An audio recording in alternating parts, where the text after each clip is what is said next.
Unbelievable. Beautiful place. Thank you. Here. Thank you. Very historic place. Yeah, absolutely. We did a little research on it before line. This goes back a couple hundred years, right? Yes, it does. It was built in 1854 by a man named G.W.N.Y.P.S and his right wife here, Sophia. Huh? Yep. They had 3 children.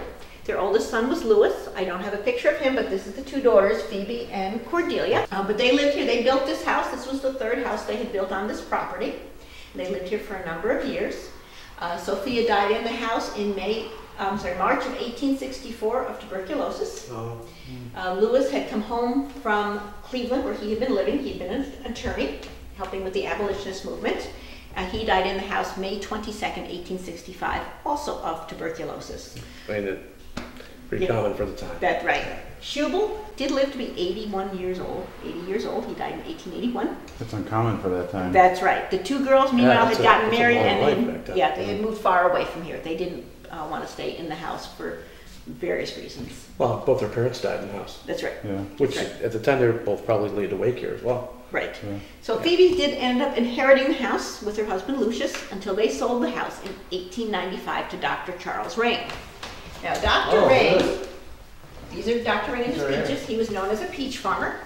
Dr. Ring was a doctor of nervous diseases. He was actually the first director at the Buffalo Psych Center. Wow, really? Yes. Dr. Ring moved out here, and they became very well known as fruit farmers, specifically peaches. He lived here alone for a period of time, and he died in the house February 28th of 1908. That was a Thursday afternoon. So after that, the house was all of a sudden inherited by a woman named Estelle Morse, and she's right here in the New York Tribune Farmer article, and that's Estelle Morse.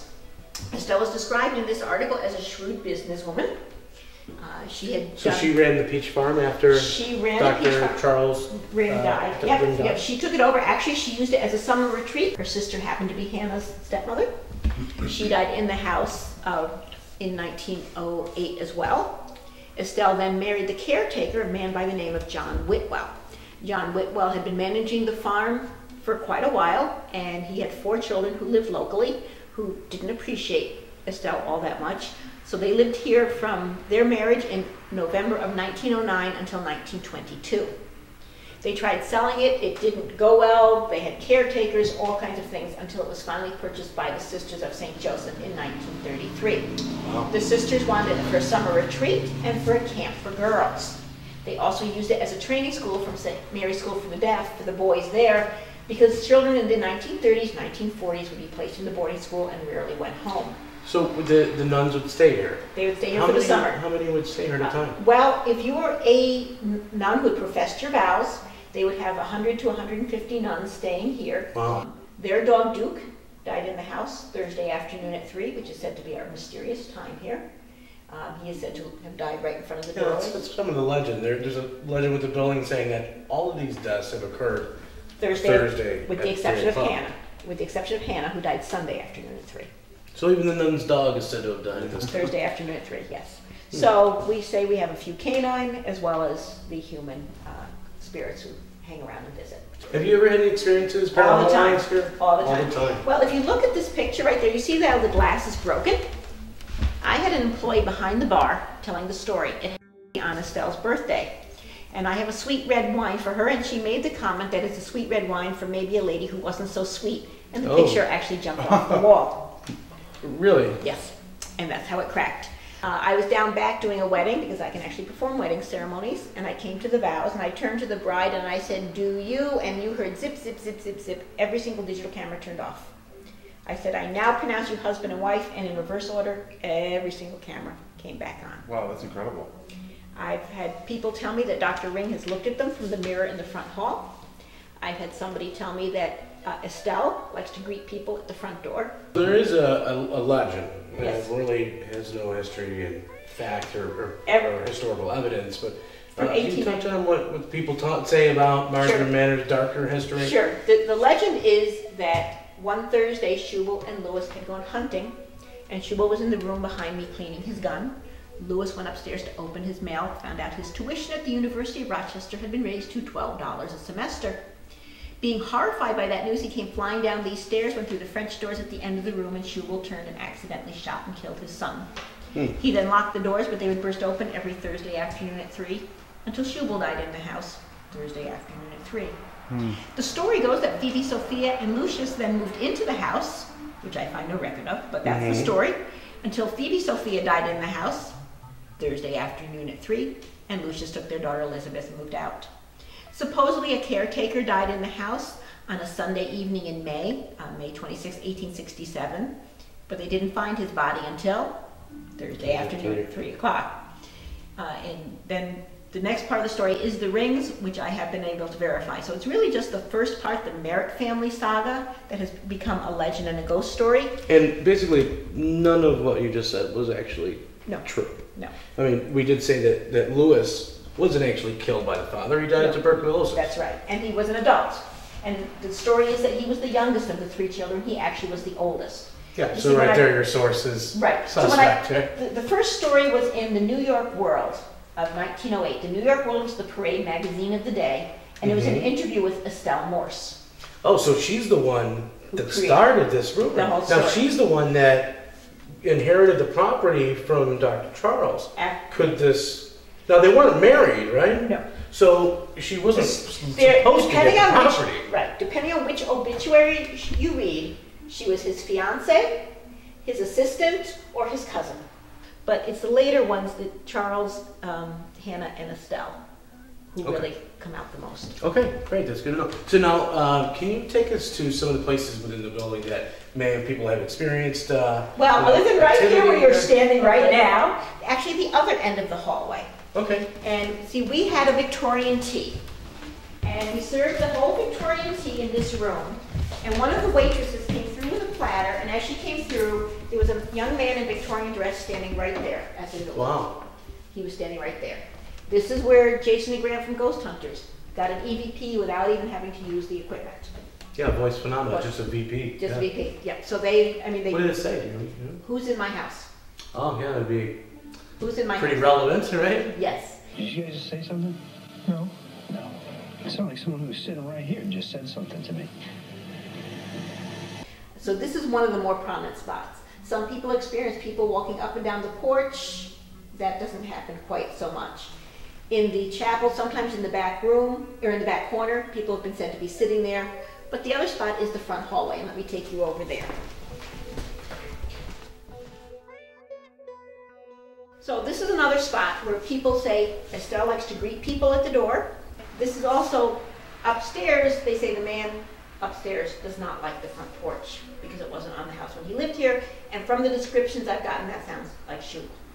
Yeah, it'd be the older generation. The older generation, and right. So those are the 3. This is the area that a lot of people experience things, as well as that hallway. So that makes a lot of sense. You have this family that loved this place and lived here and died here. Yep. And when other people come into the building, they want to know who's coming in their house. Right. So it makes sense to the line of the activities at the entrances of these doorways. Yep. A couple people have had some more scary type experiences. I have a former employee who actually her family lives 3 doors up. They were the winter caretakers for the place. They used to come over and see if the it was just a poster that slipped down.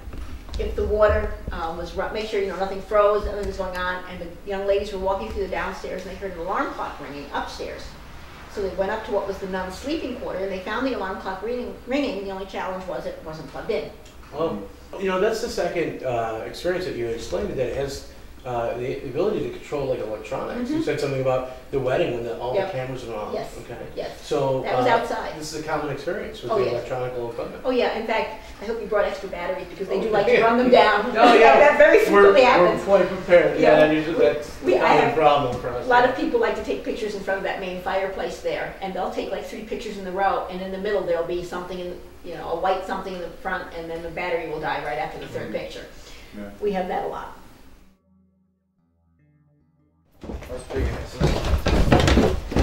Watch your head.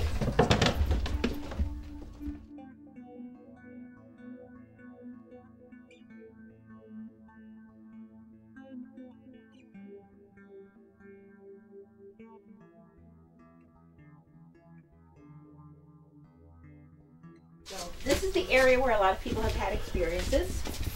Now what we're standing in was the original basement, and that is the crawl space that was added on when they added the porch. And it was said that this was a stop on the Underground Railroad, and that where we had been standing was the original narrow porch, and that slaves could go underneath that porch to get into the basement. So this is another area where people have had experience that maybe are not as positive as they are in the other areas of the house. Okay, what are some of the experiences that people have had? People have been poked, pushed, and just felt a great heaviness, a great sadness when they're down here. They sometimes can't even describe it, but this is one of the places that people just usually end up being uncomfortable, and it's just this one spot. Wow. Right here, exactly? Right around in this area. Well, it's definitely a dark, creepy basement. Yeah, of course. That's right. The guy before me did concrete it. It was before that it was a really dirt floor. Dirt floor. Yeah. Excellent. So, I mean, is there anywhere else you want to touch on? Those are the main areas in here. Okay. As I see, the bottom of the stairs, a couple things in that chapel, but not as much. But the main entrance, and those are the three main areas we get places. Great. And outside, actually. All right, so Lou and I are going to go get the rest of the team together. We do have psychic medium Chelsea Gill, who is here. We're going to try to get her to go through the building with you. Okay. And see if she picks up any of these stories or any of these deaths that have happened here over the years.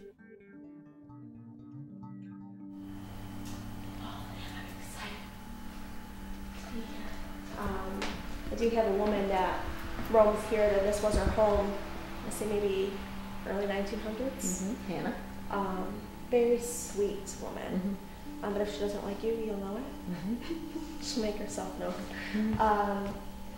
I'm seeing again, somebody died of a heart attack here. Dr. Charles, right? Because I have a heart attack. And also when I was outside waiting to come in, I did have a person in a darker uniform on a horse coming at me, and it looked like they were holding a sword or a jousting stick of something along the lines. And I know they were in the military, and he had like a dark green uniform, which would be like French on the property.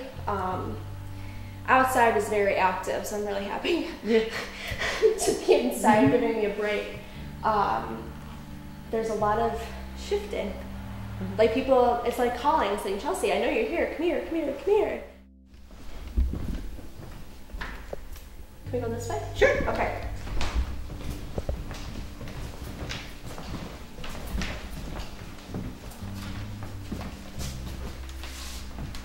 See, originally on that side was the receiving room and then the dining room. Was this a walkway of anyways? Yes. Okay, because I feel like I should be going out. Right. And we would love to do there. that, but because it's a winery, we had to put in different walls. Okay.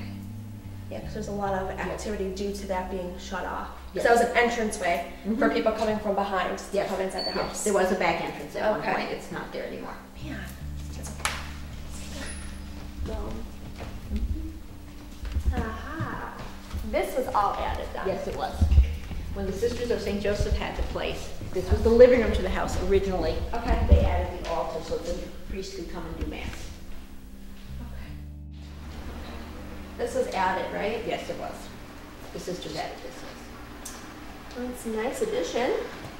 Because I feel, I don't know what's underneath. Do we have a basement here? Yep, that's where we're going next. Okay, because I feel like if we can remember where we are standing right here and go directly underneath, that would be our first spot. Okay. Okay.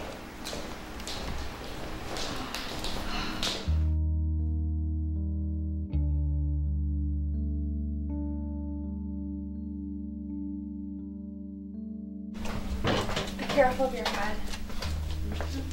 All right, so Better places would be in this area. okay. This is the main room where people have experiences. Yeah, because here is where I'm being pulled to. People have been grabbed here, correct? Is it just the shirt being tugged? Yep. Okay. Hair being pulled. Oh. We have a little girl roaming that was part of the family at some point in time. An earlier family, possibly. Yes. She's roaming. She passed away at maybe about 9. So she's roaming. So I feel like we would hear like footsteps, like kids trying to play upstairs. Hey, Mike Berta, how you doing? I'm well, Ken. It's been a while since we've seen each other. Absolutely, it's wonderful. So, Mike Berta is a psychic medium, and we worked together in the past here, and you've been to the Marjim Manor before, so you know not only a lot of the history, but you've actually had experiences here. Yes, absolutely. Okay, yeah. tell me what's happening here. What's going on? So there's a lot of different things happening here, and the one thing that I love about Marjim Manor is that each time you come back, you're going to get a little bit more and a little bit more. And part of that is because I think the spirits here have to have a comfort with you. They have to get to know a little bit about you and who you are, because they really do have messages and stories to tell you. So it's good that you're here then. A little yeah. bit. I mean, that's our first time we've ever been here. That's so. right. So we can pull out a little bit more of their stories, and I think Sure. that's one of the reasons I love investigating here, is because the story it's like another chapter that you just keep reading over and over Mountain again. of mysteries, right? Right. 200 years of history. Absolutely. And so there's a lot of different types of activity that happens here. On occasion, you're going to catch a full-body apparition or a shadow that moves through doorways and walking around. But a lot of what you get here are impressions. And so I, as you know, do a lot of old-school spirit communication, glass swirling, dowsing rods, crystals. I've always found that using dowsing rods and crystals here works wonderfully. For a lot of reasons. One is because it is a more familiar, old-school type of communication. It's easy for the rods to move. And they're channeling, of course, a lot of extra energy to make things happen. Got great EVPs in here too, nice Class A yeses and nos and responses back to live conversations. So intelligent responses. So intelligent responses to what we have going on inside, either in casual conversation or outright asking questions of spirit to come back and give us answers. That's so right. is these recordings, you can tell if they're male or female? Or? What I've gotten are female voices. Traditionally, Yeah. I mean, you're going to get both, but what I've gotten, the more Class A EVPs have been female voices. Now, do you contribute these female voices to some of the previous residents that have stayed here? Yeah, because they're responding directly to names. So if you know the history of the place and you talk with Margot and hear the names of the people and call forward for them, I mean, this part of it is that because she's here, she knows their names, she knows the history, and she knows the kinds of questions that you can ask that are going to get a better response than others because she knows their stories. So that's what they want to tell. Now, the shadow figures they were talking about, where do people see those? So a lot of people see those off to the side. There's a larger room, like a gallery or gathering room. Okay. And people will see them walking between the doorways.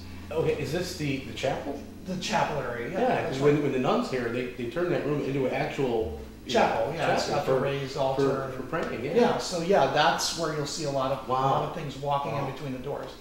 And then as you go into the basement, you're going to get a whole set of different stories going on down in the basement. Part of the history of the building, of course, is that it was a stop on the Underground Railroad. Okay. Right, so the energy down there is wildly different than it is up here in the main living quarters. Yeah, because this building's old enough to have been around during that time. Yeah, exactly. This would have been on the direct route north.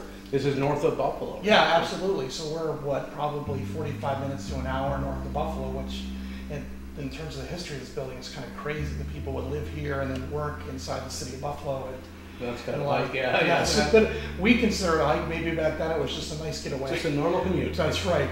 Boy, we have it different today. But in the basement, the energy is very, very different. And I think if you talk to Margot about some of the stories of the employees and the people who visit here and have access to the basement, there's a lot of different energy down there. For me as a psychic, what I get is a lot of running, like really rushing, fast, coming at me types of energy. It's breathless. It's like you would be running from someone or in the dark. Makes sense, right? With an Underground Railroad, I mean, literally, they're running, right, from place to place. You're never safe, right? Well, that's it. And it's not like you're going to be casually walking along the road as an escaped slave trying to make your way to Canada. So, yeah, so there's a lot of rushed energy in that, but there's a lot of oppression down there. So you get a lot of energy that's not necessarily positive, but I don't get a sense that it's harmful. It's just maybe scared or frightened or angry or mad, but it's not like I'm going to choke you or hurt you. Well, it's just, I tell you what, after hearing some of the stories, I think you and I should investigate together tonight. Yeah. And I think we should start in the basement. Yeah, absolutely. I think that's a great place to go. All right, let's get it started. Absolutely. Thanks for joining us. Yeah, absolutely.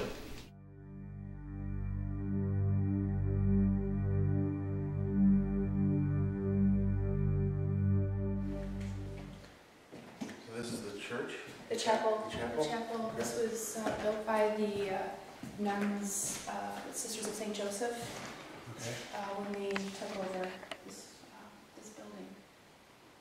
So there's supposed to be a lot of shadow people, I think, walking by. Actually, now that you just said that, I thought I'd seen something over there as soon as I walked in this room. Really? Yes, I seen. Now there is a little. I think there's. Do we have some? We have some stuff going on with the camera, maybe? The lights on the camera? The what? Well, when he moved that, I thought I saw something go by, so I'm just No, wondering. he wasn't. I mean, it could be, I guess, but I don't know. Why don't we, you want to like do some EVPs and spirit box? Yeah, why don't we see what's in here too? Because I've heard that there's possible apparitions and stuff too. Okay. So we might, who knows what we're gonna see. So, Agreed. so yeah, you want to sit at the table? Yeah. Are you ready? I am ready. First EVP session, Lyndon Lou in the chapel at Marjim Manor. Do we have any of the nuns that used to occupy this building here with us?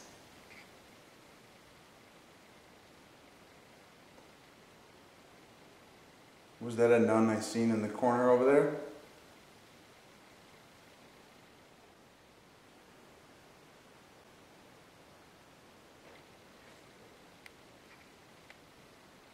Are you over there?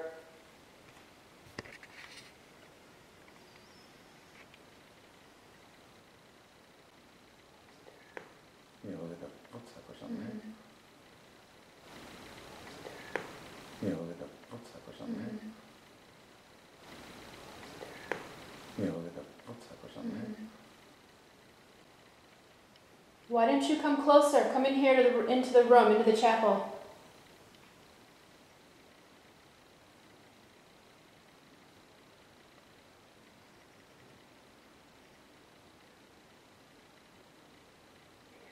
Yeah, let's listen to it. First EVP session in Lyndon Lou in the chapel at Marjim Manor. You started off with. Is he sliding? You just set it down, right? Yeah, it was already down. Yeah. What's that? That's that breath again.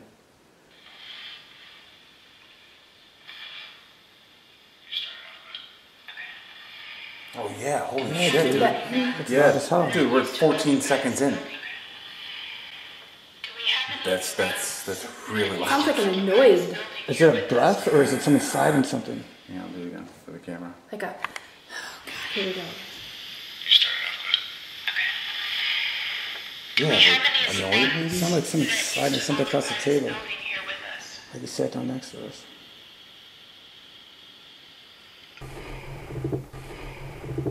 We've been getting a series of unexplained noises and breaths.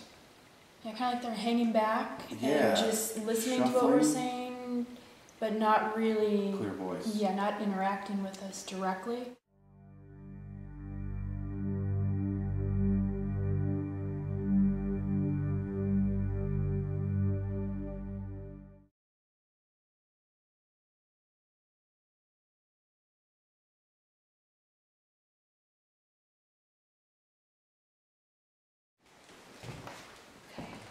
Oh, yeah, I'm getting some EMF readings over here. I wasn't Oh, I just had a spike up the bed.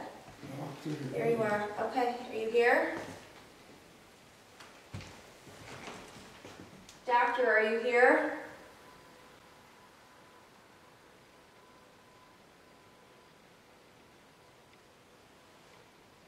Yeah? My chest hurts.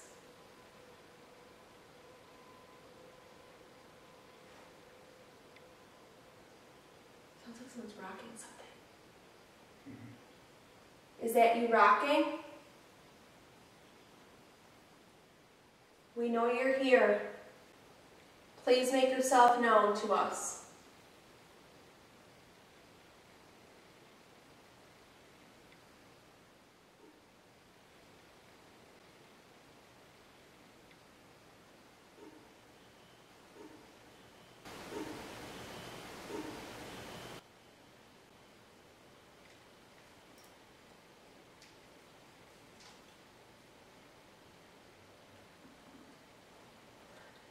Doc, are you here?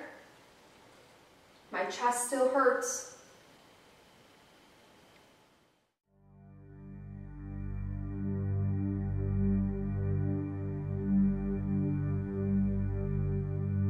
So this is where people have been having the darker experiences as well, right? Well, right. So down here, you're starting to get some of the darker experiences, but the reality is back there in that lit room, that's where people are having more darker experiences. Oh, wait, say time. Let's go right back to where they're having these experiences. And what you get, the first thing you get is a lot of, psychically what I'm getting is a lot of running energy. It's almost like it almost pushes me over. Like I feel like I'm being pushed to my left-hand side, which feels like they're running from the outside right through into the room that's back over in there, huh? But a lot of what you'll get here, people have talked about being touched down here or just feeling oppressed and heavy. Some of that, of course, is the wiring. It's a basement. People always feel like that in basements, but down here, well, it's claustrophobic. It's claustrophobic. You know, it's tight in here. I mean, sure. Obviously, the air's a little bit harder to breathe, but right. And, you know, that also coincides with a lot of hauntings. A lot of hauntings, right? And there's always the following darkness feeling, but down here, I mean, especially in this room, you're getting a lot of that kind of negative, but oppressed, not necessarily positive. It's not harmful negativity, but it's negative energy. We want to try to, you know, use both methods. You know, use a, you know, more of a modern method. We're going to put up a spirit box. We're also going to have these dowsing rods here and see if we can try to come in contact with something, you know, that has been giving these people trouble and, you know, having these dark experiences down here. Okay, so let's just try to set this up real quick.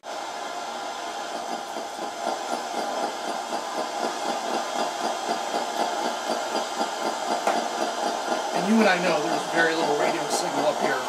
Yeah, no, we're out. We're out in the country. I mean, the only thing that's on the street is an ice cream parlor. That's right. That's right. That's right. And we're in the basement, so anytime I run spirit box down here, there are voices coming through there already. So we're already getting some sort of voices that are coming through here on the box, and we haven't even started talking to anything yet. You know, now your dowsing rods, you have them out here. Let's see if we can correlate these points with, you know, any sort of movement with these dowsing rods. So, can you show me what yes would look like? Spirit box says an audio in the basement. Can you show me what no would look like? You're not from around here, are you?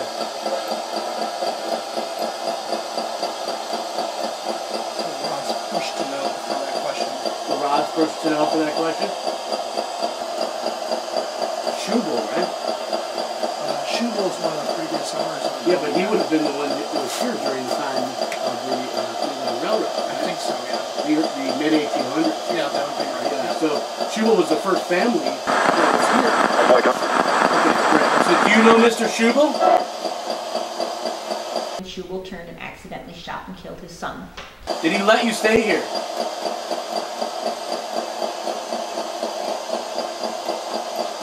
Rod said yes. Did he let you live here?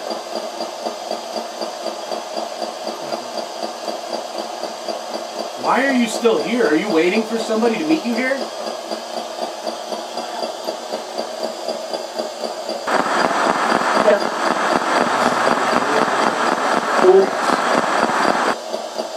And a question. It asked who? It's almost like hearing them speak, because I'm hearing a woman's voice say yes, and I'm hearing a male voice say who. Are you waiting for your family?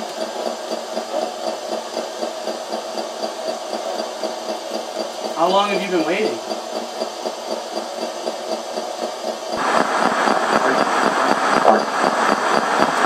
Okay, yeah, it's a pretty consistent. When it is a male voice, it's the same male voice. Right. Do you know that you're scaring people? Are you doing it on purpose? I've never seen my rods do that. Never seen your rods do that. Just keep saying yes over and over again without questions. I mean, shoot, if you got to spend eternity at the manor, you gotta make the best of it somehow, right? That's right. All right. Got it. Yeah, because it's on the edge. It's in the periphery of the rooms. All right, so we just got a spike on the key 2 in front of me. All right. So thank you very much for finally, you know, showing that you can do that. What other ways have you communicated with the living here? Punch, kick. There are reports of people being touched down here, and in investigations that I've had, people have been touched. But you're doing this to play with them, right? To scare them? Because as you said, you think it's funny, don't you?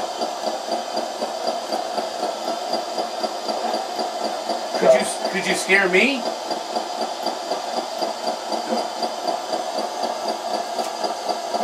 I'm ready to be scared.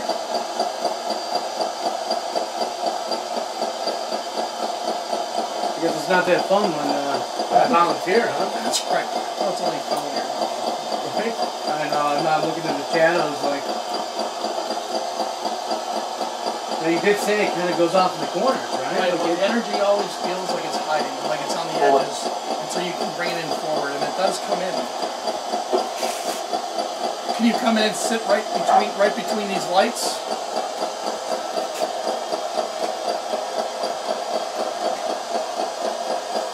What happens when you die? That's why we're here. Something... Oh, that burns. Was that you? No, he said what the... Are you trying to scare our camera guy here? Dude. Check his neck.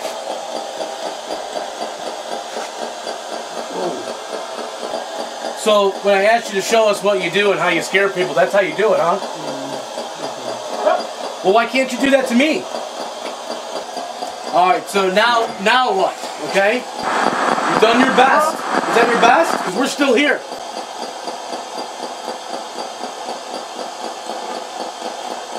Can I just say something? Yeah. You don't have permission to touch me. Do not touch me again. If you're going to touch somebody, Mike Berta, and me, I'm Cameron. I'm here for that.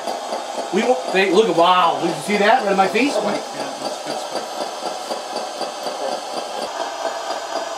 Okay, well, we do have to move on to the next location. So, thank you very much for communicating with us. You know, we want to wish you the best of luck and whatever you're trying to accomplish down here. And hopefully there'll be another time where we'll be able to speak again. Wow, Mike. So, he just said. I mean, we came down here to do two types of experiments. We wanted to set up some new equipment and we wanted to use some old equipment. Right. All the pieces of equipment we had were in full effect here. Right. We had voices coming out of the spirit box that were directly answering our questions. In combination, as you said, with your dowsing rods that you said work very fantastically down here. So right. Now, these don't have anything to correlate with each other. Now, these are completely different things. I mean, you're talking about you know, energy. The sound waves aren't going to make that go off, right? No, the sound waves aren't going to make the dowsing rods move at all. Wow. You can shout at them all day and they're not going to do anything. Okay. Yeah. Okay. So now we're still getting spikes here. My neck is on fire. Yeah, we got to go get you looked at here, Kevin. Let's wrap this up. Because here is where I'm being pulled to.